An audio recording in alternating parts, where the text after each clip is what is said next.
il est bien entendu que le président a été malade, il est malade depuis d'ailleurs un certain nombre d'années, et qu'il a continué à exercer.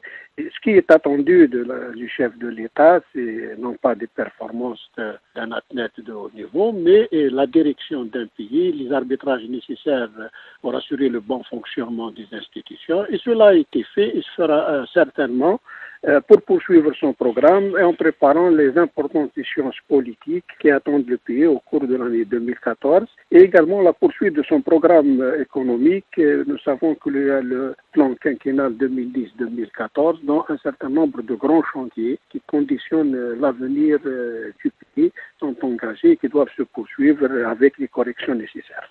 C'est un président algérien qui est encore très fatigué, il faut le dire. Il a embarqué à bord de l'avion présidentiel en fauteuil roulant. Dès son arrivée à Alger, un communiqué de la présidence a aussitôt précisé que le chef de l'État poursuivra une période de repos et de rééducation. Donc son état de santé est encore un état de fatigue générale, vraiment.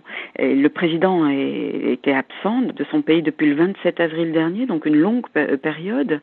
Mais c'est vrai que l'accent de la part des autorités a été mis sur l'assurance. Il faut rassurer le peuple que malgré un état de santé assez fragile, le président va bien. Et c'est bien pour cela que, aussitôt à son arrivée à Alger, le président a tenu un premier meeting important où il était entouré des éléments clés des autorités, notamment le président du Sénat, le président de l'Assemblée nationale, son premier ministre, le président du Conseil constitutionnel et aussi le chef d'état-major de l'armée algérienne.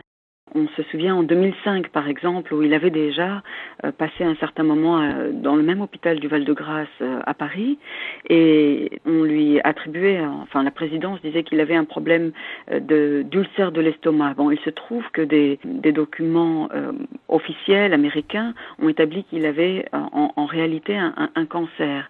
Donc depuis ce temps-là, c'est vrai que les Algériens se soucient un petit peu de l'état de santé de leur président, mais ils n'ont pas, à vrai dire, senti un déficit politique dans le pays.